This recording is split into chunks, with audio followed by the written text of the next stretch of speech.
দর্শক, এই মুহূর্তে সচিবালয় থেকে যুক্ত হচ্ছেন সহকর্মী রাকিব হাসান। যুক্ত হচ্ছি তার সাথে। রাকিব, সচিবালয়ে নতুন মন্ত্রী প্রতিমন্ত্রীদের দায়িত্ব নিয়ে আর কি তথ্য আছে আপনার হাতে, জানাবেন।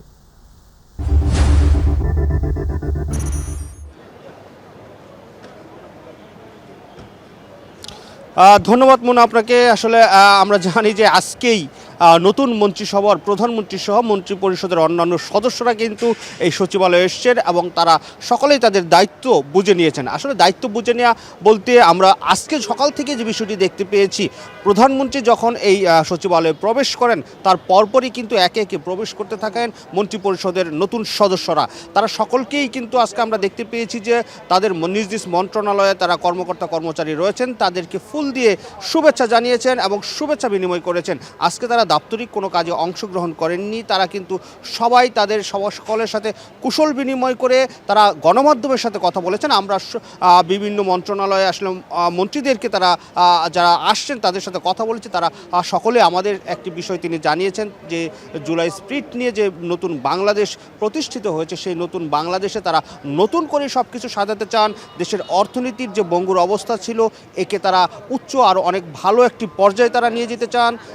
তারা দেশের তথ্য সম্প্রচার উপদেষ্টা মন্ত্রণালয়ের সাথে মন্ত্রীর সাথে আমরা কথা বলেছি, তিনি বলেছেন তথ্যক্ষেত্রে যে স্বাধীনতা, আসলে গণমাধ্যমের যে স্বাধীনতা, সেই স্বাধীনতাকে তারা নিশ্চিত করতে চান, তারা তথ্য রোধ করতে চান, তারা এ বিষয়ে সকলের সহযোগিতা চেয়েছেন। অর্থাৎ আমরা বলতে পারি পুরো সচিবালয় কিন্তু এখন উৎসবমুখর একটি পরিবেশ বিরাজ করছেন। নতুন মন্ত্রণালয়ের নতুন নতুন মন্ত্রী, যারা নতুন মুখগুলো তারা দেখছেন, তারা সকলেই কিন্তু অত্যন্ত উৎসবমুখর পরিবেশে এই মন্ত্রণালয়গুলোতে প্রবেশ করেছেন। এখানে আমরা এই মন্ত্রিসভার যে বিষয়টি একটু দেখাতে চাই বা একটু আমাদের দর্শকদেরকে জানাতে চাই, সেই বিষয়টি হলো এখানে কিন্তু নতুন এবং পুরাতনের সমন্বয়ে একটি শক্তিশালী মন্ত্রিসভা গঠিত হয়েছে।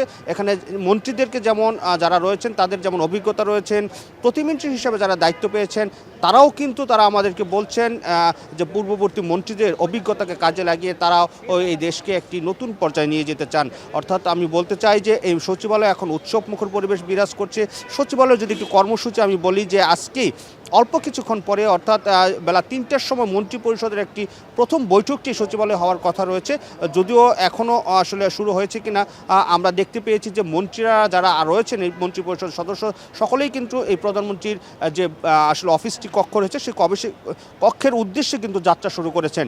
এরপরেই কিন্তু প্রধানমন্ত্রী জনাব তারেক রহমান বসবেন এই মন্ত্রণালয়ের সচিবদের সাথে, তিনি তাদের সাথে বৈঠক করে তাদের দিক নির্দেশনামূলক বক্তব্য দিবেন বা আগামীর বাংলাদেশ প্রতিষ্ঠায় কী কী করণীয় সেই বিষয়গুলো নিয়ে হয়তোবা আলোচনা করবেন। এবং মন্ত্রীদের সাথে আলোচনায় সাধারণত আমরা যতটুকু জানতে পেরেছি যে তারা প্রাথমিক পর্যায়ে এই মন্ত্রণালয়গুলো যারা কাজ করবেন তারা কিভাবে এই মন্ত্রণালয়গুলোতে কাজ করবেন, কিভাবে মানুষকে সম্পৃক্ত করে দেশকে আরও উন্নয়নের দিকে নিয়ে যেতে পারেন, সেই বিষয়গুলো তারা দিক নির্দেশনামূলক বক্তব্য দিবেন। অর্থাৎ আমি বলতে চাই সচিবালয় এখন পুরোপুরি উৎসবমুখর পরিবেশ।